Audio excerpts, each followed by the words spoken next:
Bonjour, je m'appelle Louis Jacob, je suis interne de médecine physique et de réadaptation je vais vous présenter aujourd'hui donc les principaux moyens pour le retour au domicile des personnes handicapées.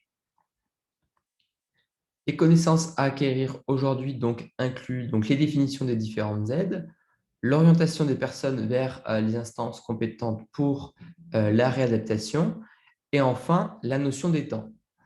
Ces connaissances sont abordées dans le 14e chapitre de la 7e édition du Collège de médecine physique et de réadaptation, qui correspond à l'item 118. Le retour au domicile des personnes en situation de handicap est important et c'est un moment au cours duquel les médecins, notamment de médecine physique et de réadaptation, jouent un rôle important.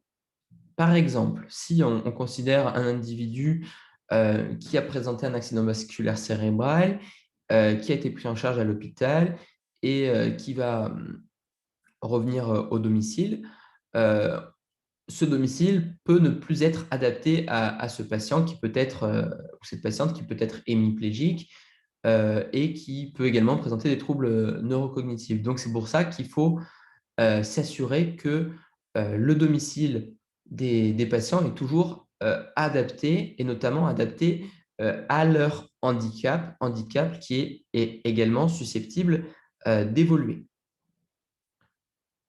Le retour au domicile est un processus complexe qui est notamment favorisé par la Maison départementale des personnes handicapées ou MDPH.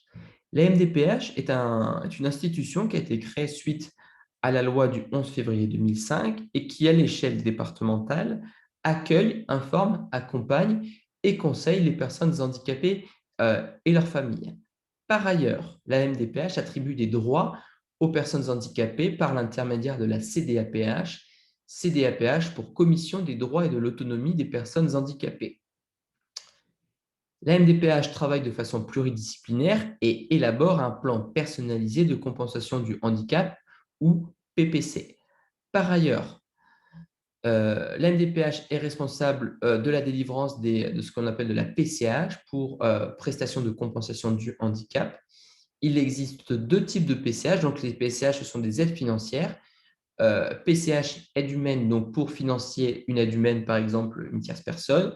Et PCH aide technique pour favoriser une aide technique, comme par exemple un fauteuil roulant manuel ou encore une chaise douche.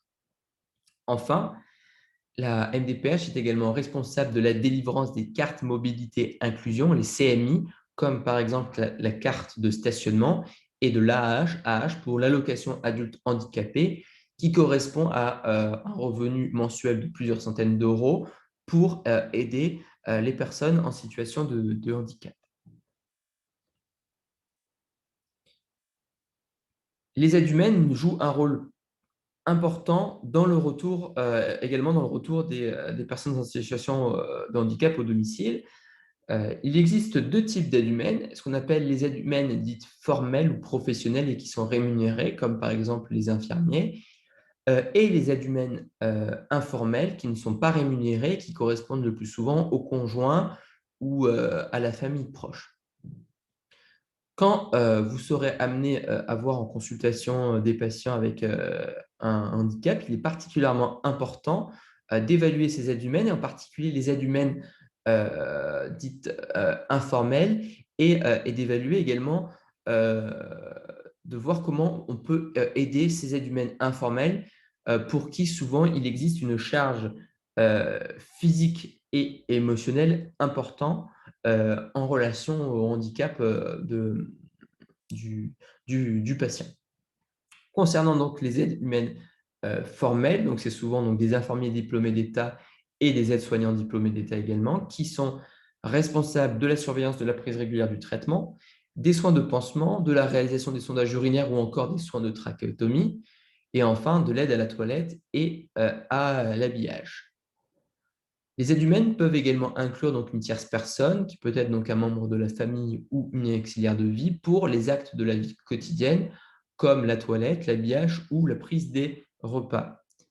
Il peut y avoir également une aide ménagère pour le ménage, la course et la prise des repas, Par contre, cette aide ménagère ne peut pas être impliquée dans les soins médicaux et c'est particulièrement important à retenir. En outre, on peut solliciter des organismes pour le portage des repas qui vont être financés par la MDPH, car on peut imaginer que ce portage des repas est difficile, notamment chez des patients hémiplégiques qui vivent au quatrième étage d'un immeuble sans ascenseur. Et enfin, quand les patients sont en situation de handicap lourd, on peut être amené à proposer une hospitalisation à domicile. L'avantage de cette hospitalisation à domicile, c'est que les soins qui sont réalisés sont relativement complexes, tout en permettant à la personne d'être chez elle. Et donc, d'un point de vue psychique, c'est souvent mieux toléré qu'une hospitalisation de plusieurs mois, voire de plusieurs années dans un service de soins conventionnels à l'hôpital. Je vous remercie pour votre attention. Je me suis permis de mettre en référence donc la 7e édition du Collège de médecine physique et de réadaptation, qui donc reprend les différentes notions abordées aujourd'hui. Je vous souhaite une excellente journée.